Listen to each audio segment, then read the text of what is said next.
तो सबसे पहले हम समझेंगे कि what is the provident fund. Provident fund ना बहुत तरीके के हैं, जिसमें से पहले हम नॉर्मल सा कॉन्सेप्ट देख लेते हैं प्रोविडेंट फंड होता क्या है।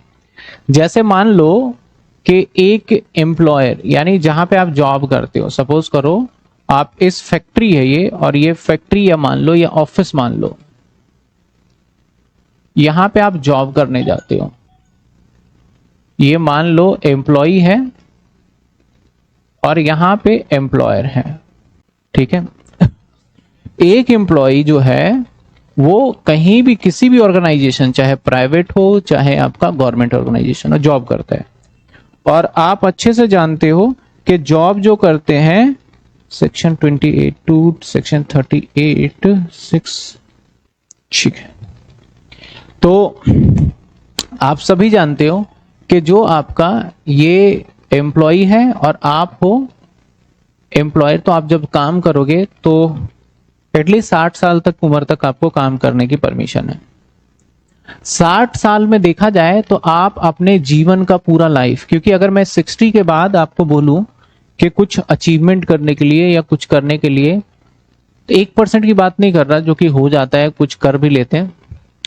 मैक्सिमम लोग बोलेंगे अब तो हमारी उम्र निकल चुकी है, अब क्या करेंगे, मतलब अब तो कुछ बचा नहीं है, अब करने हम क्या कर सकते हैं। मैक्सिमम लोगों का ये ओपिनियन होगा। तो ऐसे सिचुएशन में गवर्नमेंट ने क्या देखा, गवर्नमेंट ने देखा यार अगर ये एम्प्लॉय 60 साल काम करेंगे तो ऐसे देखा जाए तो हर दिन बहुत सारे पर्सन इतनी पॉपुलेशन में है जो कि ओल्ड एज की तरफ बढ़ते जा रहे हैं। ऐसे क्या होगा कि ये जब ओल्ड एज पे चले जाएंगे और पूरे जीवन भर काम भी कर लेंगे तो हमें इनकी अब मदद करनी पड़ेगी। यानी गवर्नमेंट सोचता है हमें इसकी हेल्प करनी पड़ेगी, चाहे अनचाहे। अब मान लो जिसके बच्चे हैं वो तो बच्चे संभाल, जिनके बहुत सारे तो ऐसे भी है ना जिनके बच्चे भी नहीं है, बहुत सारे ऐसे भी जिन्होंने मैरिड नहीं किया, तो अब उनको कौन संभालेगा। तो वो सारा बर्डन किसके ऊपर आ जाएगा, गवर्नमेंट। और वोट देने की कोई उम्र है नहीं। तो गवर्नमेंट ने देखा अगर हम कुछ गलत करेंगे, तो गवर्नमेंट ने बोला कि हम ऐसा कुछ पॉलिसी, ऐसा कुछ प्रोजेक्ट बनाते हैं कि जब ये रिटायर हो, जब अपनी नौकरी को छोड़ के जाएं, जब ये रिटायर हो, तो इनको इतना पैसा दे दें कि ये अपने लिए घर खरीद ले, या अपने जो ड्रीम्स है वो पूरे कर ले, और या फिर वो अपने लिए फॉर एग्जाम्पल कोई छोटा मोटा दुकानदारी या व्यापार स्टार्ट कर ले। मतलब कुछ इन्हें पैसे देने चाहिए आफ्टर रिटायरमेंट, और हम नहीं दे सकते पैसे इनको। तो इसने बर्डन जो है अपने ऊपर से हटा के, इसने अपने ऊपर से बर्डन हटा दिया, और अपने ऊपर के बर्डन को हटा के पता है किसके ऊपर शिफ्ट कर दिया इसने कर दिया सीधा सीधा, ये जो बर्डन था ये सीधा शिफ्ट कर दिया किसके ऊपर, एम्प्लॉयर के ऊपर। बोला भैया हम तो छुटकारा पा लेते हैं, जो मेरे ऊपर बर्डन है इस पे डाल देते हैं।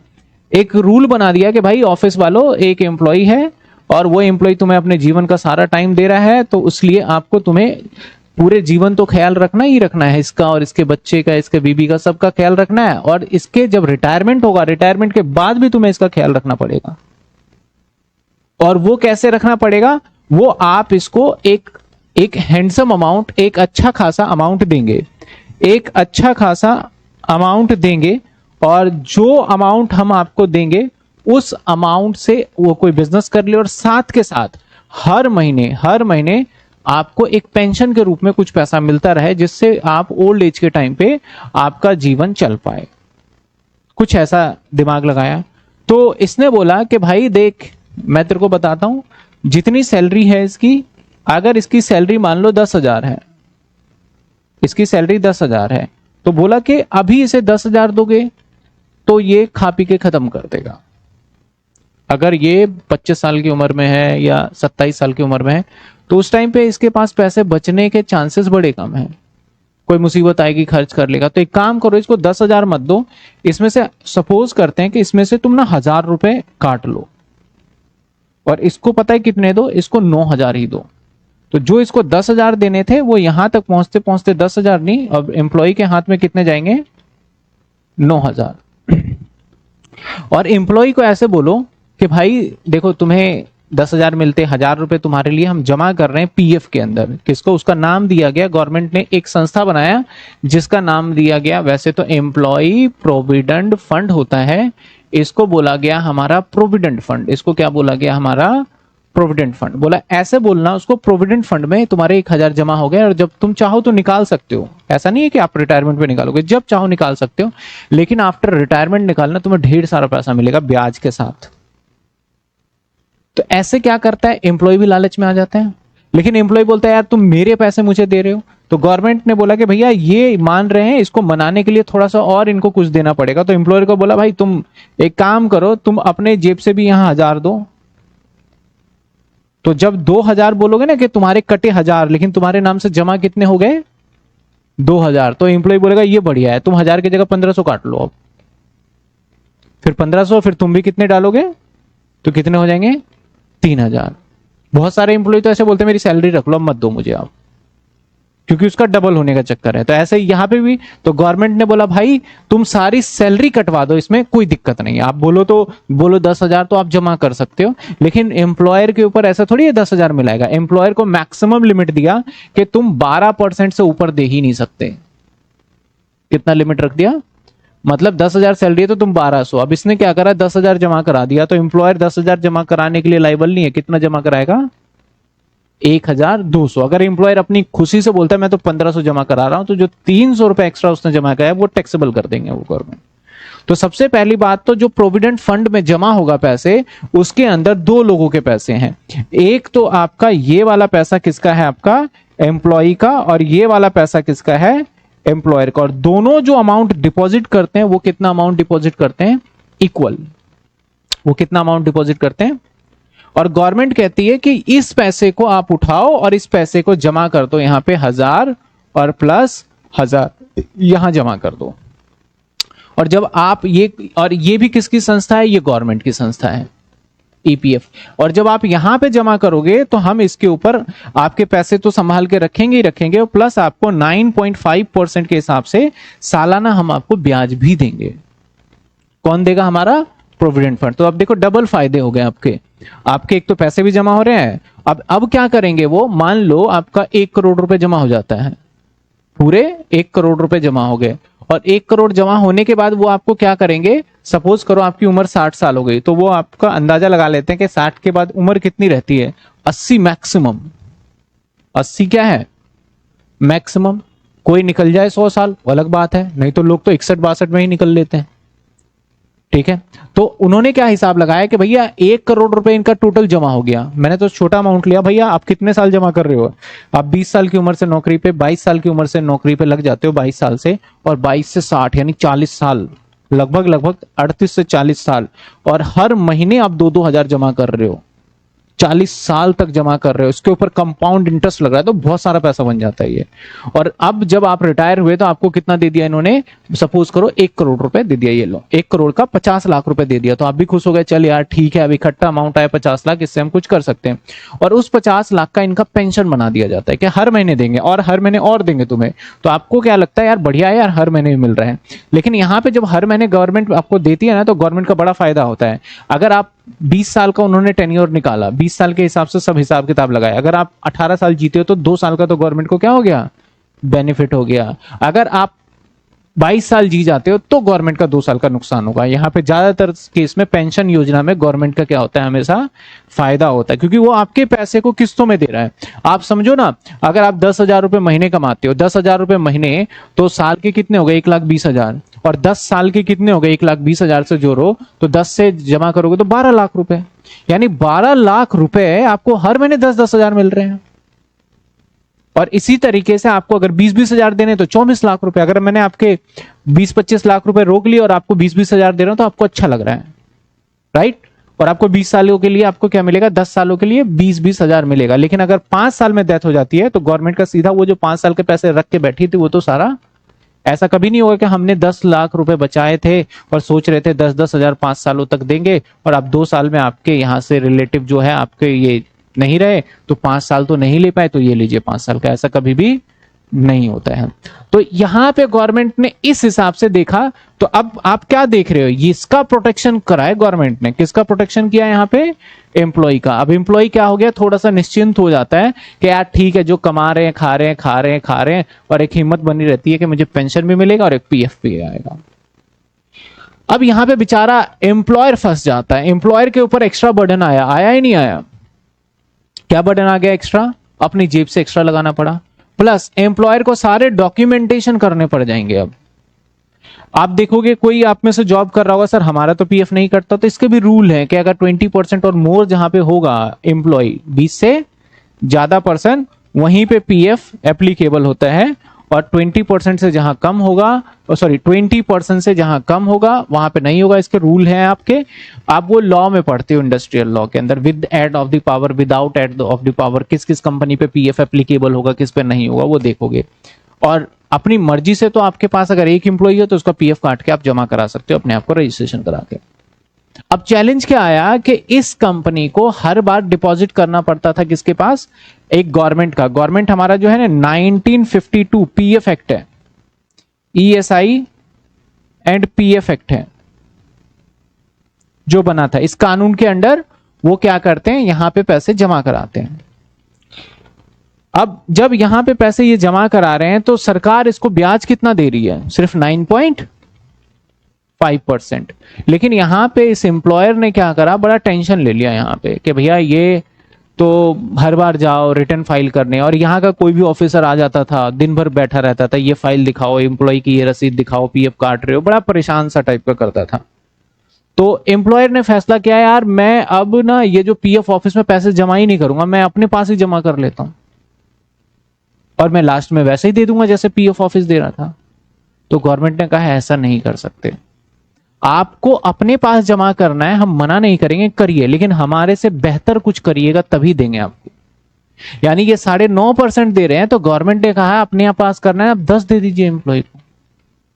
हम 9.5 दे रहे हैं, हमारे पास छोड़ने में बोल रहे हो, तो आप 10 दे दीजिए, हम मान लेंगे हम बेकार, आप अच्छे अपने पास जमा करिए।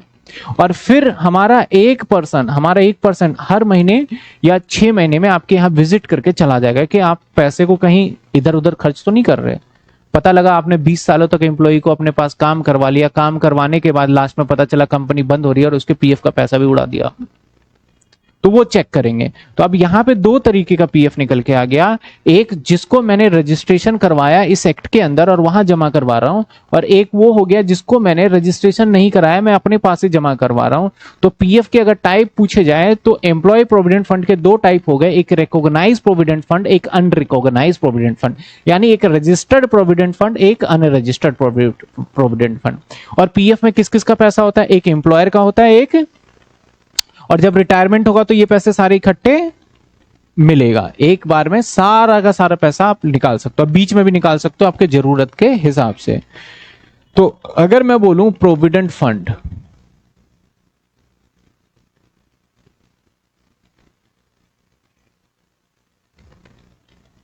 अगर मैं बोलूं प्रोविडेंट फंड, तो प्रोविडेंट फंड 2 तरीके के हो गए। एक हो गया रिकॉग्नाइज प्रोविडेंट फंड,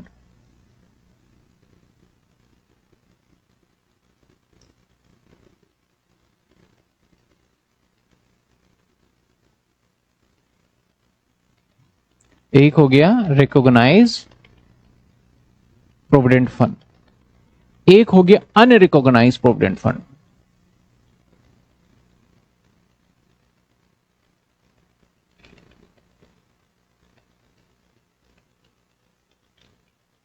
इसको मैं शॉर्ट फॉर्म में बोलूंगा यूआरपीएफ, इसको शॉर्ट फॉर्म में मैं बोल दूंगा आरपीएफ, ठीक है ना। अब आप मुझे पहले ये बताओ, क्या आप इसमें पहले डिफरेंशिएट कर पा रहे हो रिकॉग्नाइज कौन सा है और अनरिकॉग्नाइज कौन सा है? रिकॉग्नाइज वो है जिसने अपने आप को रजिस्टर्ड करा रखा है, गवर्नमेंट उसके पास आता है, उसको फॉलो करना पड़ता है। अनरिकॉग्नाइज मतलब मैंने रजिस्ट्रेशन ही नहीं कराया। और हम रजिस्ट्रेशन कब नहीं कराएंगे? जब हम गवर्नमेंट के रूल से बेहतर, जैसे टाटा कंपनी हो गई, ये बोलती है गवर्नमेंट तो कम देती है, हम लोगों का वेलफेयर सोच रहे हैं, तो वो अपने पास भी बना लेती है, तो उससे बेटर। तो वहां पे क्या हो जाएगा हमारा अनरिकॉग्नाइज प्रोविडेंट फंड। अब भैया पैसे जो पीएफ के हैं, दो जगह दो चीजें हैं यहां पे। एक तो पैसे आप जमा करोगे, एक पैसे निकालोगे, यानी एक पैसे आपका डिपॉजिट करोगे और एक पैसे आप विड्रॉ करोगे। एक डिपॉजिट करते हो और एक विड्रॉ करते हो। तो जब आप डिपॉजिट करोगे तो इस टाइम पे गवर्नमेंट ने कुछ पार्ट टैक्सेबल किया है, यहां पे आपका टैक्सेबल होता है कुछ पार्ट, रूल के हिसाब से कितना होगा अभी देखेंगे। और जब आप विड्रॉ करोगे तो बोला कि भैया जब तुम जमा कर रहे थे तुमसे हमने टैक्स ले लिया ना जमा करते टाइम पे, और यही पैसा सेम निकालोगे अगर हम फिर टैक्स ले लेंगे तो डबल टैक्स हो जाएगा ना वो। तो गवर्नमेंट क्या करेगी, विड्रॉ पे बोलती है यहां पे फुल्ली, यहां पे नॉट टैक्सेबल, यहां पे कोई टैक्सेबल, नॉट टैक्सेबल। समझे बात? यानी आप पीएफ में पैसे जमा कर रहे हो तो गवर्नमेंट टैक्स लेगी, कैसे लेगी भी सारी बातें बताऊंगा। और जब पीएफ से पैसा निकालोगे, और निकालोगे कब, रिटायरमेंट के बाद, तो गवर्नमेंट क्या कहती है उस सिचुएशन में, हम आपसे टैक्स नहीं लेंगे। क्यों नहीं लेंगे? क्योंकि आपसे जमा करते टाइम पे हमने टैक्स ले लिया था, तो अब हम आपसे टैक्स नहीं लेंगे। अगर अनरिकॉग्नाइज्ड प्रोविडेंट फंड की बात करें तो यहां पे डिपॉजिट करोगे तो गवर्नमेंट बोलती है भैया डिपॉजिट करने में तो हम उलझ जाएंगे, यहां पे हमें पता ही नहीं लगेगा कि तुम्हारा एम्प्लॉयर हर महीने हर बार नए नए कानून बना रहा है, तो उस कानून में तो हम फंस जाएंगे। तो बोला अब टैक्स नहीं लेंगे हम आपसे, नॉट टैक्सेबल। लेकिन हां, जब आप पैसे को निकालोगे ना, विड्रॉ करोगे, तो बोलेगा इकट्ठा हम एक बार आपके सारा हिसाब किताब बना के टैक्स ले लेंगे। तो विड्रॉ जब करोगे तो यहां पे क्या हो जाएगा बताओ, टैक्सेबल। पहले तो ये समझो, और क्यों ऐसा हो रहा है ये भी समझ में आ रहा है कि भैया एक पैसे पे तो सरकार एक ही बार टैक्स लेगी ना, ऐसा थोड़ी एक पैसे पे 4 बार टैक्स ले ले आपसे। एक बार आपसे जमा करते टाइम पे ले लिया तो निकालने पे नहीं लेंगे भाई, और जमा करते टाइम पे आपसे ले ही नहीं रहे टैक्स, तो निकालने पे हम ले लेंगे। टैक्स एक ही बार लगना है आपके इनकम के ऊपर। तो पहले हम पढ़ेंगे रिकॉग्नाइज्ड प्रोविडेंट फंड, फिर पढ़ेंगे हम अनरिकॉग्नाइज्ड प्रोविडेंट फंड। तो आइए सबसे पहले देखते हैं recognised provident fund, that is RPF. RPF अगर हम बात करते हैं रिकॉग्नाइज्ड प्रोविडेंट फंड, तो बट ऑब्वियस है मैं निकालते टाइम पे कुछ नहीं बताऊंगा, मैं बोलूंगा टैक्स ही नहीं लगता, बस बात खत्म, रूल खत्म हो गया यहाँ पे। लेकिन जमा करते टाइम पे टैक्स लगेगा। तो जब आप रिकॉग्नाइज्ड प्रोविडेंट फंड करेंगे तो यहाँ पे दो बातें आ जाती है। पीएफ में दो चीजें हैं, एक है हमारा कंट्रीब्यूशन। कंट्रीब्यूशन पता है क्या होता है, वो जो मैंने बताया था 1000 रुपए उसके सैलरी में से काट के जमा कर दिया, दैट इज कंट्रीब्यूशन। और एक होता है हमारा इंटरेस्ट। एक क्या होता है कंट्रीब्यूशन, एक क्या होता है हमारा इंटरेस्ट। अब कंट्रीब्यूशन की बात करें तो दो लोगों के कंट्रीब्यूशन है। किस किस के कंट्रीब्यूशन है? दो लोगों के कंट्रीब्यूशन है। एक है एम्प्लॉयर का, या एम्प्लॉय कह देता हूं, डबल ई मतलब एम्प्लॉय, ठीक है ना, या पूरा ही लिख देते हैं।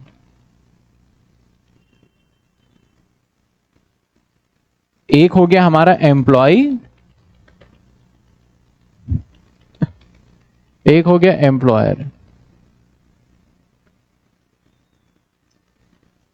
एम्प्लॉयर को मैं डबल ई से, एम्प्लॉयर को ई आर कहूंगा मैं, और इसको तो कंट्रीब्यूशन मतलब समझ रहे हो कि पैसा हम जमा करवा रहे हैं। तो दोनों ने डाला, मालिक ने भी डाला और मैंने भी डाला। और मजे की बात पता है क्या, इस जगह पे मैं एम्प्लॉयर को जो मैंने रखा होगा जॉब पे, तो मैं बोलूंगा तेरी सैलरी पता है कितनी है भाई, तेरी सैलरी 10,000 है। तो जब मैं इसका बेसिक सैलरी लूंगा तो बेसिक सैलरी मान लेते हैं, इसका क्या मानूंगा मैं, 10,000। लेकिन इसको मिले कितने, बोलूंगा भाई 9 तेरे को दे दिए और एक तेरे नाम से जमा कर रहा हूं, तो तेरी सैलरी कितनी हो गई। लेकिन आज करके एम्प्लॉयर चालू हो गए, वो बोलते तेरी सैलरी 11,000 है। हाँ, और आपको जब देंगे ना स्लिप तो बोलेंगे भैया तेरी सैलरी 11,000 है। आप बोलोगे लाओ 11,000, बोलेंगे 9,000 ले भाई तू। 1,000 देख तेरे पीएफ में तेरे जमा कराएं और 1,000 हम दे रहे हैं, वो भी तेरे में से काटेंगे। और वो चीज बताते नहीं, वो सीटीसी का पार्ट होता है, कॉस्ट ऑफ कंपनी का पार्ट होता है कि सीटीसी वर्ड यूज करते हैं वहां पे। तो वैसे रियल लाइफ का बताएं, नॉर्मल लाइफ में भाई तेरी सैलरी कितनी है, 10। तो आप एक बात बताना, जब इसकी बेसिक सैलरी मैंने 10 लिया होगा तो जब मैं कैलकुलेशन करूंगा तो वो बेसिक सैलरी मैं 10,000 लूंगा। तो ये जो एम्प्लॉय वाला कंट्रीब्यूशन है, यानी जो नौकर वाला कंट्रीब्यूशन है, क्या ये टैक्सेबल होना चाहिए यहां पे? अब दो चीजें हैं, क्या इस 10,000 में एम्प्लॉय वाला कंट्रीब्यूशन इंक्लूडेड है या नहीं है? है। तो क्या मैं दोबारा से यहां पे 1,000 लिख दूं क्या एम्प्लॉय वाला? नहीं। लेकिन एम्प्लॉयर वाला क्या इसमें जुड़ा हुआ है? तो मेरा एम्प्लॉयर, तो एम्प्लॉय वाले पार्ट को गवर्नमेंट ने बोला भाई मैं तेरे से तो वैसे ही टैक्स ले रहा हूं, तो तेरे से टैक्स नहीं लूंगा, नॉट टैक्सेबल। लेकिन हां, क्योंकि मुझे एनकरेज करना है आपको तो तुम्हें इसका ना बेनिफिट दे दूंगा। अगर टोटल इनकम तुम्हारी बन रही होगी ना तो यहां डिडक्शन दे दूंगा। डिडक्शन मिल जाएगा 80C के अंडर। ये जब हम डिडक्शन को चैप्टर को पढ़ेंगे तो मैं एक्सप्लेन कर दूंगा कि 80C में डिडक्शन, यानी जो हमारा कंट्रीब्यूशन होता है एम्प्लॉय का कंट्रीब्यूशन पे टैक्सेबल तो नहीं लगता, बल्कि उल्टा इसका डिडक्शन मिल जाता है। और किस सेक्शन में डिडक्शन मिल जाता है? 80C। और जितने भी डिडक्शंस हैं 80C से लेके 80U तक, ये ओल्ड रिजिम वालों के लिए, न्यू वालों के लिए है ही नहीं। तो न्यू रिजिम के केस में तो डिडक्शन नहीं मिलेगा, ओल्ड के केस में इसको मिलेगा। डिडक्शन का मतलब होता है जब टोटल इनकम होता है तो उसमें से गवर्नमेंट बोलती है चलो थोड़े पैसे माइनस कर लो, हम अलाउड कर रहे हैं। लेकिन एम्प्लॉयर का होगा तो गवर्नमेंट ने बोला आप टैक्सेबल करेंगे, इसको टैक्सेबल करेंगे, मिल रहा है। लेकिन इसको टैक्सेबल करेंगे इन एक्सेस ऑफ 12%, यानी 12% से अगर आपको ज्यादा दिया जा रहा है। अगर 10,000 सैलरी है तो आपको अगर 1,000 रुपए पीएफ में डल रहे हैं तो 10% युवा नहीं लेंगे इस पे टैक्स। अगर 1300 है तो 12% से ज्यादा है तो 100 रुपए टैक्सेस ले लेंगे हम। कितने ले लेंगे? यानी 12% अमाउंट से जहां ज्यादा एम्प्लॉयर आपको पैसा देगा तो उस पार्ट पे हम क्या करेंगे? ले लेंगे टैक्स। लेकिन 12% किसका सर? 12% यहां पे है सैलरी। और मजे की बात, सैलरी चैप्टर में हर जगह सैलरी का मीनिंग अलग है। तो सैलरी क्या होगा सर? यहां पे बेसिक प्लस डीए, और ब्रैकेट में आर जब मैं कर दूं तो समझ जाना रिटायरमेंट बेनिफिट वाला है। Basic plus DA plus fix commission, fix percentage commission, ये लेंगे फिक्स परसेंटेज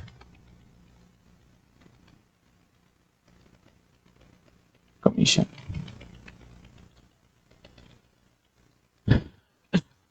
कंट्रीब्यूशन है एम्प्लॉय और एम्प्लॉयर। एम्प्लॉय का कंट्रीब्यूशन का टैक्सेबल होगा क्या? नहीं होगा, बल्कि इसका डिडक्शन मिल जाता है कहां? 80C में। एम्प्लॉयर का टैक्सेबल होगा 12% से ऊपर। 12% किसका? सैलरी का। सैलरी का मतलब क्या है? बेसिक, डीए, रिटायरमेंट बेनिफिट और प्लस में फिक्स कमीशन।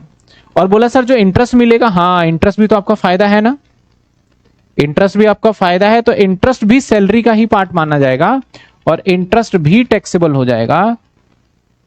टैक्सेबल होगा इन एक्सेस ऑफ 9.5%, यानी 9% तक अगर आपको ब्याज मिलता है, 9.5% तक, तो कोई बात नहीं है। 9.5% से अगर ज्यादा ब्याज मिल गया किसी कारण से आपको, तो जो एक्स्ट्रा वाला पार्ट है उसको हम कर देंगे टैक्सेबल। उसके लिए कर देंगे हम टैक्सेबल। जितनी बातें मैंने लिखी है वो किसके लिए? हमारे कौन से प्रोविडेंट फंड के लिए? ये आरपीएफ। आरपीएफ का मतलब क्या होता है? Recognise provident fund. हमारे प्रोविडेंट फंड कितने तरीके के हैं? एक रिकॉग्नाइज, एक अनरिकॉग्नाइज। इसके अलावा भी 3 तरीके के और हैं जिसको हम बाद में डिस्कस करेंगे। जैसे कि एक होता है हमारा सुपर एन्युएशन फंड, ठीक है, मतलब वो अलग से हमें डिपॉजिट करना पड़ता है। पहले हम बेसिक वाला कर लेंगे, फिर इसके साथ साथ हम अलग वाला करेंगे। तो ये वाले पॉइंट्स पता है आपको कब समझ में आने वाला है? जब मैं एक क्वेश्चन प्रैक्टिकल कर दूं यहाँ पे लेके, तो आपको डेफिनेटली थोड़ा क्लियरिटी मिल जाएगा। चलिए क्वेश्चन मिला। चलो एक मैंने अपना एक एग्जाम्पल दे दिया है। सर सोल के भी सेम है क्या? बिल्कुल, एसओएल वाले स्टूडेंट के लिए भी कुणाल बिल्कुल सेम है, कोई दिक्कत वाली। एक बच्चे का है विशाल चौधरी का, शायद वो पीजीबीपी के कुछ सेक्शन की बात करते हैं, उस पर हम बाद में देख लेते हैं। फिर नमस्कार बच्चों, मैं आप सभी को बताना चाहूँगा कि जो आप ये वीडियो देख रहे हैं, इस वीडियो को बनाने में हमारी बहुत मेहनत है, क्लास को रिकॉर्ड करने से लेके एडिटिंग तक, नोट्स को बनाने तक काफ़ी मेहनत है। तो प्लीज़ आप इस चैनल को सब्सक्राइब जरूर करिए और अपने दोस्तों को भी शेयर करिए कि इस चैनल पे आपको बीकॉम की सारे कंटेंट्स अवेलेबल होते हैं। तो प्लीज़ सब्सक्राइब कर लीजिए आप चैनल को। इस क्वेश्चन को सामने आपके करना कैसे आपको, और हम मान के चल रहे हैं कि ये दिल्ली में रह रहा है, ठीक है, ये दिल्ली में रह रहा है। Computation of taxable salary for mister x, नीचे असेसमेंट ये डाल देंगे, particular amount, basic salary, basic कितने बताए मैंने, 50,000 पूरे 12 महीने, तो 6 लाख।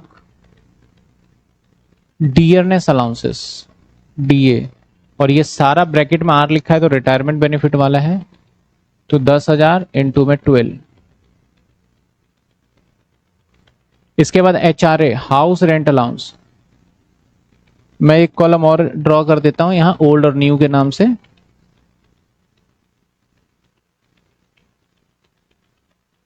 यहां पे कर देते हैं ओल्ड, यहां कर देते हैं न्यू, 6 लाख।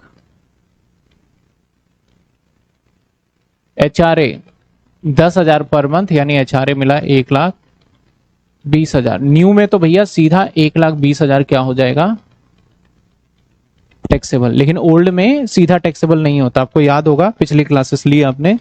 हमें यहाँ पे एग्जेम्पशन अमाउंट निकालना पड़ेगा। एग्जेम्पशन अमाउंट क्या होता है, लोअर ऑफ, क्या लोअर ऑफ, 3 पॉइंट चेक करना होगा।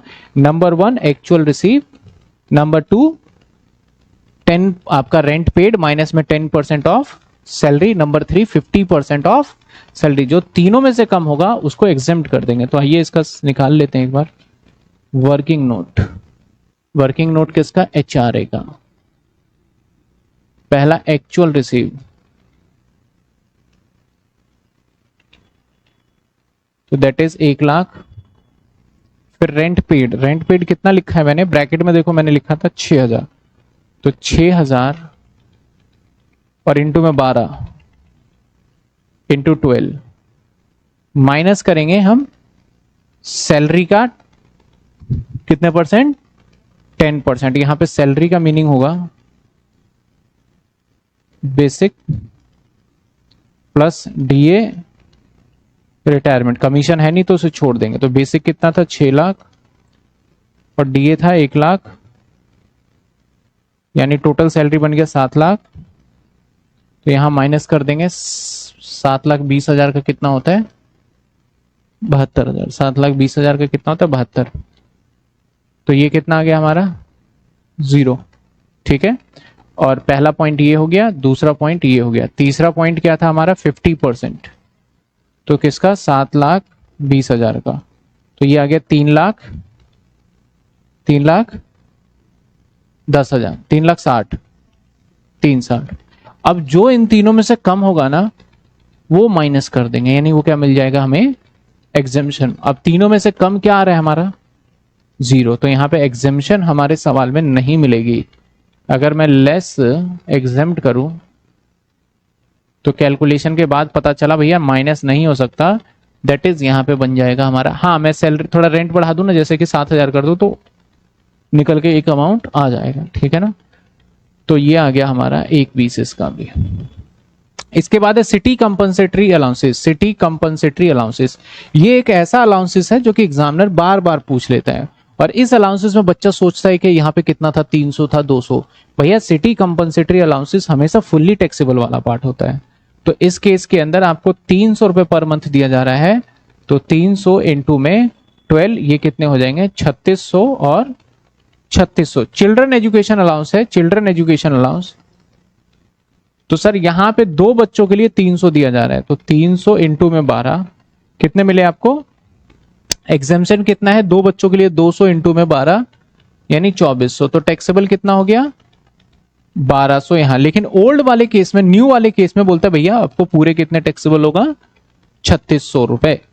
आगे कहता है कि एम्प्लॉयर का कंट्रीब्यूशन है, यानी आरपीएफ। आरपीएफ में देखा गया, बोला गया एम्प्लॉयर का कंट्रीब्यूशन है 15% ऑफ सैलरी, और सेम एम्प्लॉय का कंट्रीब्यूशन भी सेम अमाउंट है। तो हमें रूल के हिसाब से देखा जाए तो हमारे सैलरी का कितना पार्ट होना चाहिए, मैक्सिमम 12%। 12% से जितना भी एक्स्ट्रा होगा वो क्या हो जाएगा आपका टैक्सेबल। तो यहां पे 12 से एक्स्ट्रा 15 यानी 3% हिस्सा आपका क्या हो जाएगा टैक्सेबल। तो यहां पे हम लेंगे सैलरी, सैलरी पीछे ही निकाल लिया था, दैट इज हमने निकाल लिया 7,20,000 का 3% लेंगे। पहले ये समझ में आया 3 क्यों लिया मैंने, 3 क्यों लिया सभी को समझ में आया। 12% अलाउड था और 15 दे दिया तो इसलिए 3 डिफरेंस आ गया। 7,20,000 का 3% दैट इज 21,000 सॉरी, और यहां पे 21,600 दोनों जगह पे। इसमें न्यू और ओल्ड का कोई ऐसा रोल नहीं है, नहीं तो मैं नोट्स कराते टाइम पे ही लिख देता न्यू में मिलेगा या ओल्ड में नहीं मिलेगा। हालांकि अब ये आरपीएफ वाला ना पंगा खत्म हो चुका है, इसकी जगह पे हमारा अलग से प्रोविजंस, अलग से एनपीएस आ चुका है, हमारा एनपीएस स्कीम आ चुका है। तो ये वाला खत्म हो गया, लेकिन पूरा हम क्वेश्चन आते हैं एग्जाम में। इसके बाद इंटरेस्ट, इंटरेस्ट देखा जाए तो हमें 13,000 रुपए मिला। 13,000 में से गवर्नमेंट कहती है कि 9.5% तक हम तुम्हारा क्या कर देंगे माफ, बाकी का हिस्सा टैक्सेबल। तो अगर यहाँ पे 9.5% रेट होता तो मैं समझ जाता भैया पूरा ही माफ करो, कोई टैक्सेबल नहीं होगा। लेकिन इसने इंटरेस्ट रेट 13% कर दिया है, इसका मतलब 9.5 से ज्यादा मिल रहा है तो कुछ हिस्सा तो इसका टैक्सेबल होगा। तो लेस यहाँ पे एग्जेम्प्ट करें, दो तरीके से कर लेते हैं। एग्जेम्प्ट कितना हो जाएगा 9.5%, तो 13,000 कितने परसेंट के बराबर है 13, और एग्जेम्प्ट कितना होगा 9.5, तो 13,000 डिवाइडेड बाय 13%। तो अगर हम 13,000 को डिवाइडेड बाय 13% कह लो या डिवाइडेड बाय 13 कह लो, जब हम डिवाइड करेंगे उस परसेंटेज से तो फुल अमाउंट आ जाएगा पूरा। उसको इनटू में 9.5 करेंगे तो भैया 9500 अमाउंट क्या आ जाएगा, डिडक्टेबल आ जाएगा, और 9500 डिडक्ट करके क्या आ जाएगा 3500 रुपए। क्या आ गया 3500 रुपए टैक्सेबल। दूसरा ऐसे भी निकाल सकते थे आप, सीधा टैक्सेबल अमाउंट निकाल सकते हो। कैसे निकालोगे सीधा, आप देखो यहाँ पे आपको 13,000 मिला है, आपको कितना मिला है यहाँ पे 13,000 मिला है, तो आपका इंटरेस्ट ऐसे लिखते हैं आप, और 13,000 और डिवाइडेड बाय 13 कर देते, और कितना परसेंट एक्स्ट्रा मिला है, तो 13 और 9.5 के बीच में डिफरेंस क्या है, 2.5% का या 3.5% का, 3.5 का है। तो यहां इनटू में सिर्फ क्या करते 3.5, तो आप देखोगे यहां पे भी क्या आ जाएगा निकल के 3500।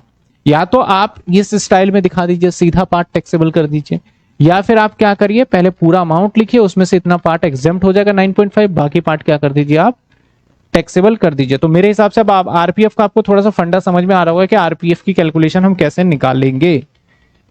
इसके बाद हमें क्या करना है, सिंपल, और कुछ तो है नहीं, आ जाएगा gross total salary, GTS. Gross total salary निकालते हैं 6 लाख 7, 1,20,000, 20,000, 3,600, 1,200 और ये 3,500, ये 8,69,900 सब कुछ ठीक है। बस इसमें 1,200 2400 और प्लस कर देते हैं 8,723।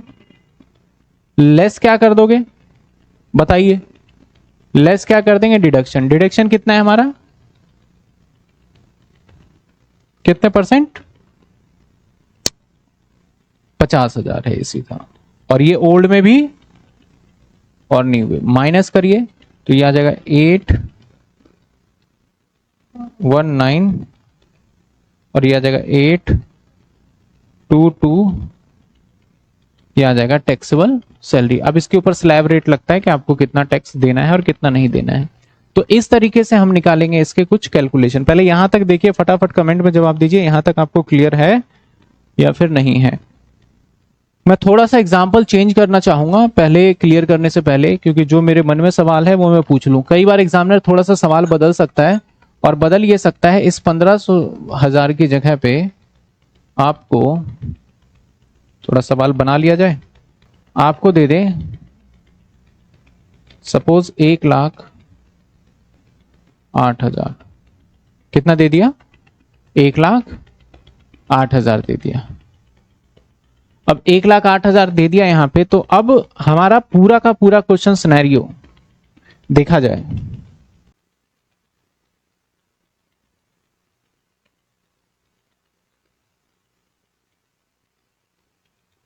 ठीक है, अब देखो अगर देखा जाए तो हमारा बेसिक पे आ गया, वही रहेगा बेसिक पे। इसके बाद देखा जाए तो डीए आ जाएगा हमारा, वही रहने वाला है हमारा डीए। इसके बाद देखा जाए तो हमारा एचआरए, कोई बदलाव नहीं किया मैंने सवाल के अंदर, तो एचआरए भी यही रहेगा। इसके बाद देखा जाए तो लेस एग्जेम्प्ट, जितना हमने पीछे कैलकुलेशन करके निकाला वही है। इसके बाद देखा जाए तो सीसीए, सिटी कंपनसेटरी अलाउंसेस, पूरा टैक्सेबल दोनों साइड कर दिया। इसके बाद देखा जाए चिल्ड्रन एजुकेशन अलाउंस की भी वही कैलकुलेशन रहेगा। इसके बाद देखा जाए तो आरपीएफ, आरपीएफ में थोड़ी सी बदलाव हो जाएगी। आरपीएफ में क्या बदलाव होने वाला है सर? आरपीएफ हमें जो अब बता रहा है वो डायरेक्ट अमाउंट बता रहा है 1,08,000, सीधा अमाउंट बता दी कि मैंने 1,08,000 डाले, परसेंटेज मैं नहीं बता रहा। अब आपको क्या करना होगा, ऐसे सिचुएशन में लेस करोगे एग्जेम्प्ट। कितने एग्जेम्प्ट हो जाता है हमारा? 12%। किसका 12%? सैलरी का। और सैलरी हमारा क्या है? बेसिक प्लस डीए, जो कि हमारे हिसाब से 720 बन रहा है, 720 बन रहा है। तो 720 का 12% दैट इज 86,400 माइनस कर देंगे 1,08,000। तो अब आ गया हमारा 21,600। मैंने सवाल उसी हिसाब से बनाया कि मुझे इधर के साइड का टोटल चेंज ना करना पड़े, ठीक है। तो अब ऐसे होगा, समझे आप? दोनों में डिफरेंस देख लिया आपने। कई बार अमाउंट दे सकता है, कई और। इंटरेस्ट का कैलकुलेशन वही रहेगा। इंटरेस्ट कैसे निकालोगे? 13,000 डिवाइडेड बाय 13 इंटू में 3.5 कर देते हैं, ये आ गया 13। और ये हमारा पूरा का पूरा सवाल हो जाएगा। मुझे बस ये बताना था कि परसेंटेज वाले को कैसे ट्रीट करेंगे और जब बिना परसेंटेज अमाउंट होगा तो कैसे ट्रीट करेंगे। और चल कौन सा प्रोविडेंट फंड रहा है? ये रिकॉग्नाइज प्रोविडेंट फंड। बस वीडियो ही देखना है या सब्सक्राइब भी करना है? प्लीज सब्सक्राइब और share to your friend. Please subscribe.